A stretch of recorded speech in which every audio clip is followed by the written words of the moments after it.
왜 밤마다 자주 깨실까요? 왜 소변의 거품이 점점 늘어날까요? 그리고 왜 물을 충분히 마셔도 피로가 사라지지 않을까요? 여러분 중 한 가지라도 해당되시는 분이 계신가요?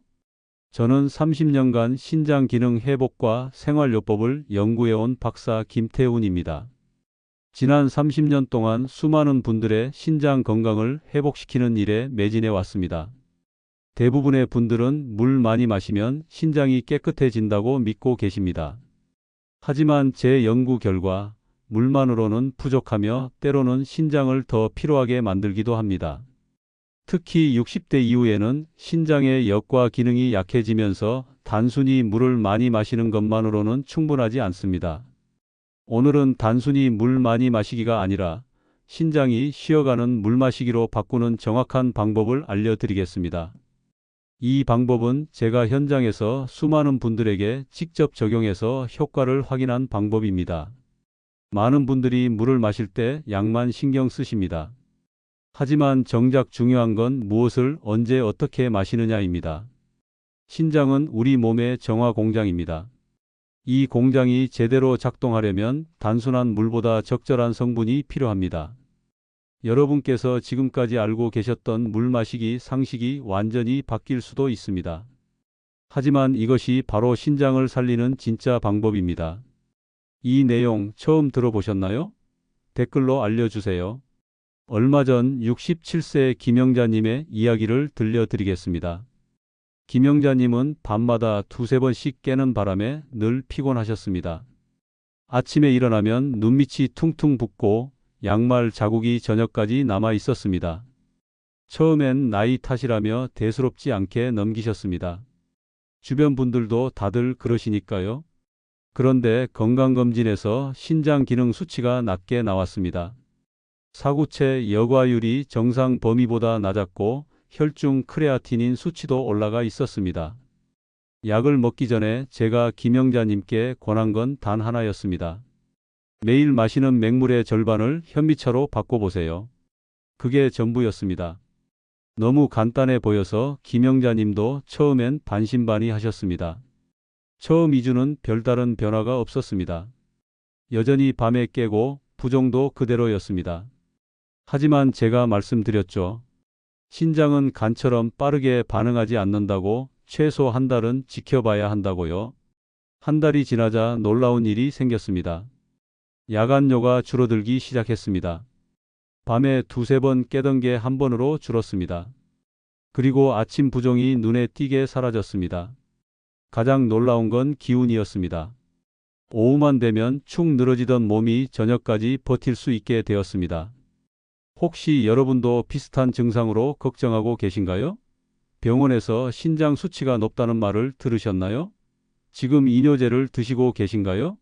다리나 얼굴이 자주 붓고 계신가요? 이 이야기를 끝까지 들으셔야 전체 흐름을 알 수 있습니다. 왜 김영자님에게 이런 변화가 생겼는지, 그리고 여러분도 어떻게 똑같이 실천할 수 있는지 말씀드리겠습니다. 혹시 아직 구독과 좋아요를 누르지 않으셨다면 지금 바로 눌러주세요. 이 채널은 여러분의 건강한 노년을 응원합니다. 오늘 이 영상에서 말씀드릴 내용은 여러분의 신장 관리 방식을 완전히 바꿀 수 있는 중요한 지혜입니다. 끝까지 보시면 왜 지금 당장 물 마시는 습관을 바꿔야 하는지 분명하게 깨닫게 되실 겁니다. 마지막에 나올 단 하나의 습관이 모든 것을 바꿀 수 있습니다.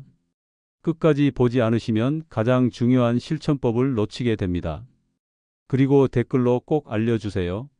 지금 가장 걱정되는 증상이 무엇인지, 어떤 차를 마시고 계신지, 여러분의 이야기가 다른 분들께도 큰 도움이 됩니다.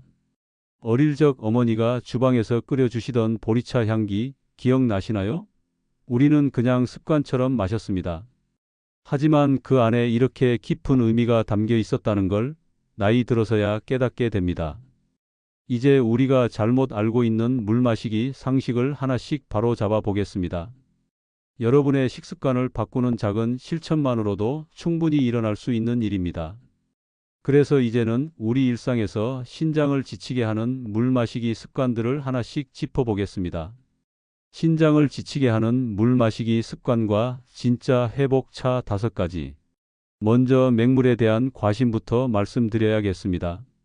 많은 분들이 맹물이 가장 순수하고 좋다고 생각하십니다. 맞습니다.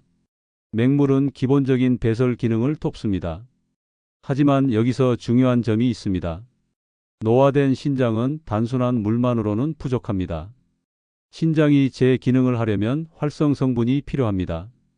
한국영양생리학회에서 발표한 보고서를 보면 노년층에서 약초차를 병행한 그룹이 사구체 여과율이 15% 높게 나타났습니다. 이게 무슨 의미일까요? 신장이 더 효율적으로 일한다는 뜻입니다. 제가 만난 72세 이순자님의 경우를 말씀드리겠습니다. 이순자님은 평생 물만 고집하셨습니다. 차는 쓸데없는 거라고 생각하셨죠. 그런데 점점 피로감이 심해지고 아침에 일어나기가 힘들어지셨습니다. 혈액 검사를 해보니 신장 기능이 떨어져 있었습니다.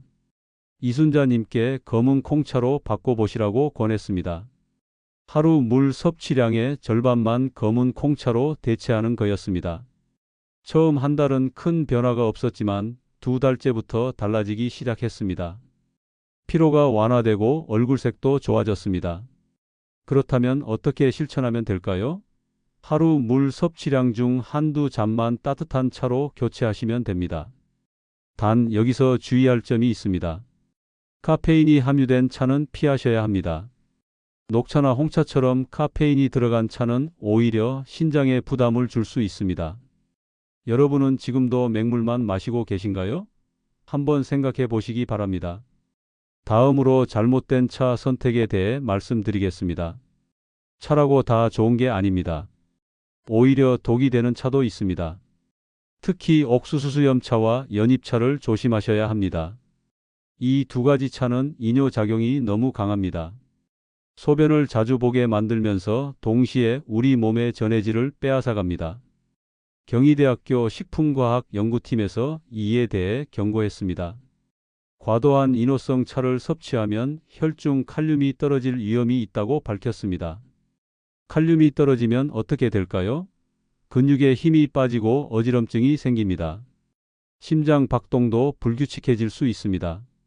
65세 박정수님이 바로 이런 경우였습니다. 박정수님은 옥수수수염차가 몸에 좋다는 말을 듣고 매일 물처럼 드셨습니다. 한 달쯤 지났을 때 박정수님은 자주 어지럼증을 느끼셨습니다. 계단을 오를 때 힘이 빠지고 가슴이 두근거렸습니다. 혈액 검사 결과 칼륨 수치가 정상보다 낮았습니다. 옥수수수염차를 끊고 보리차로 바꾸자 증상이 사라졌습니다. 그렇다면 어떤 차를 선택해야 할까요? 볶은 보리차나 현미차처럼 순한 곡물차를 우선 선택하시는 게 좋습니다. 이런 차들은 이뇨작용이 부드럽고 전해질 균형을 유지하는 데 도움이 됩니다. 주의할 점은 강한 이뇨차는 일주일에 2번 이하로 제한하셔야 한다는 겁니다. 가끔 드시는 건 괜찮지만 매일 드시면 안 됩니다. 여러분은 차를 그냥 건강음료로만 믿고 계시진 않나요? 차도 제대로 알고 드셔야 합니다. 세 번째로 무분별한 혼합에 대해 말씀드리겠습니다. 요즘 여러 가지 차를 섞어서 마시는 분들이 많습니다. 이것도 좋고 저것도 좋다고 하니까 다 넣어서 드시는 거죠. 하지만 이게 문제가 됩니다. 여러 차를 섞으면 신장이 각 성분 간의 상호작용을 처리하느라 오히려 피로해집니다.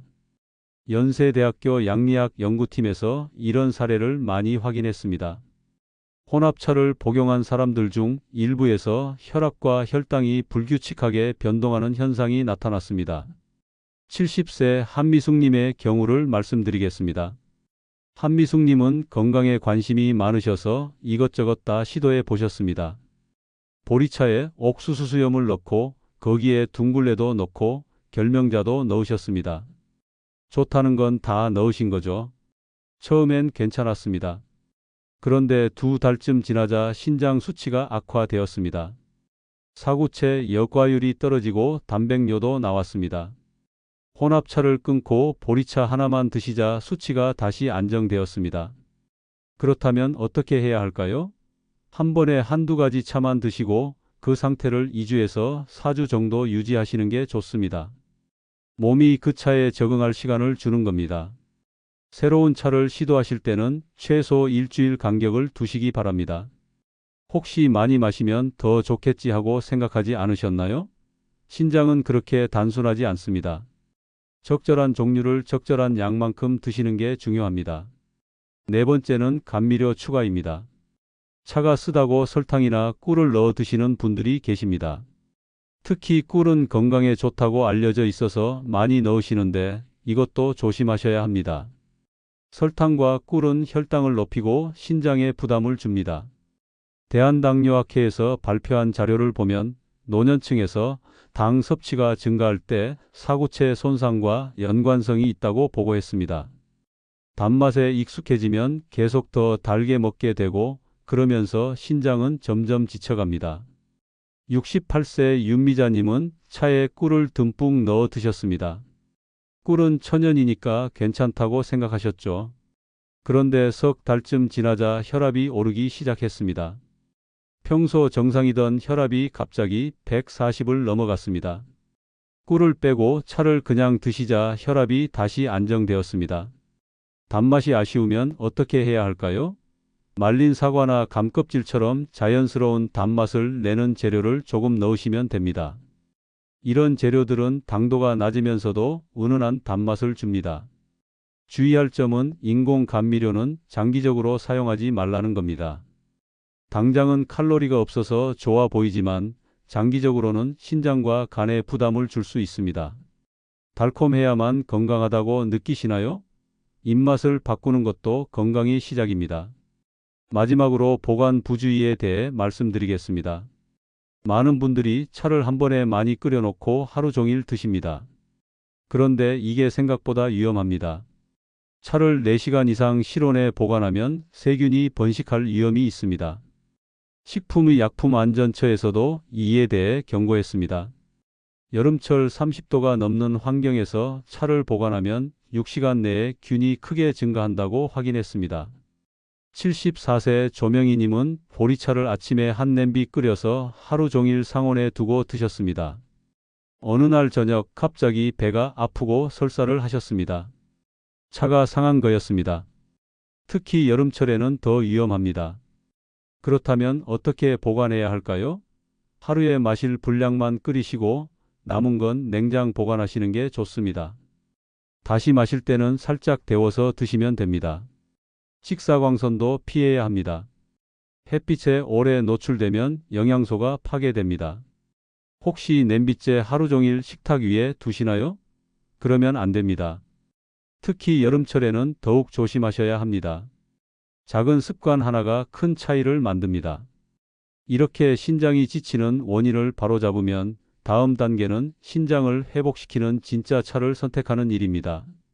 이제 어떤 차를 어떻게 마셔야 하는지 구체적으로 알려드리겠습니다. 신장 회복을 돕는 부드러운 차 5가지 실천법. 첫 번째로 보리차부터 말씀드리겠습니다. 보리차는 우리나라 사람들이 가장 많이 마시는 차입니다. 그런데 보리차가 왜 좋은지 제대로 아시는 분은 많지 않습니다. 보리에는 마그네슘과 셀레늄이 들어 있습니다. 이 성분들이 혈관의 긴장을 완화하는 데 도움을 줍니다. 혈관이 편안해지면 신장으로 가는 혈류도 부드러워집니다. 신장은 혈액을 걸러내는 기관이니까 혈류가 좋아야 제 기능을 합니다. 주의할 점은 너무 진하게 끓이지 않는 겁니다. 보리를 많이 넣고 오래 끓이면 쓴맛이 나고 위에 부담을 줄 수 있습니다. 적당히 은은한 색깔이 나올 정도면 충분합니다. 어떻게 드시면 좋을까요? 아침 공복 후에 따뜻하게 한 잔 드시는 게 가장 좋습니다. 밤새 비어있던 위장을 부드럽게 깨우고 신장도 하루를 시작할 준비를 하게 됩니다. 아침 첫 잔 아직 맹물이신가요? 오늘부터 보리차로 바꿔보시는 건 어떨까요? 두 번째는 현미차입니다. 현미차는 수면과 신경 안정에 특히 좋습니다. 밤에 자주 깨시는 분들께 추천드립니다. 현미에는 비타민 B 계열이 풍부합니다. 이 비타민들이 자율신경을 안정시키는 역할을 합니다. 자율신경이 안정되면 숙면을 취할 수 있고 신장도 밤 동안 충분히 쉴 수 있습니다. 주의할 점은 고온에서 장시간 끓이지 말라는 겁니다. 비타민 B는 열에 약해서 너무 오래 끓이면 영양소가 손실됩니다. 약한 불에서 10분 정도만 우려내시면 충분합니다. 언제 드시면 좋을까요? 저녁 식후에 따뜻하게 한 잔 드시는 게 좋습니다. 하루 동안 쌓인 긴장을 풀어주고 편안한 밤을 준비하는 데 도움이 됩니다. 밤에 자주 깨신다면 현미차로 바꿔보시겠어요? 분명 차이를 느끼실 겁니다. 세 번째는 검은 콩차입니다. 검은 콩차는 혈류 개선에 탁월합니다. 혈액순환이 잘 안 되시는 분들께 특히 좋습니다. 검은 콩에는 사포닌과 식이섬유가 들어 있습니다. 사포닌은 혈중 지방을 조절하는 데 도움을 주고 식이섬유는 혈관을 깨끗하게 유지합니다. 혈관이 깨끗하면 신장으로 가는 혈액도 깨끗합니다. 주의할 점은 검은 콩을 볶을 때 기름을 사용하지 않는 겁니다. 마른 팬에 그냥 볶으시면 됩니다. 기름을 넣으면 오히려 콜레스테롤이 걱정됩니다. 언제 드시면 좋을까요?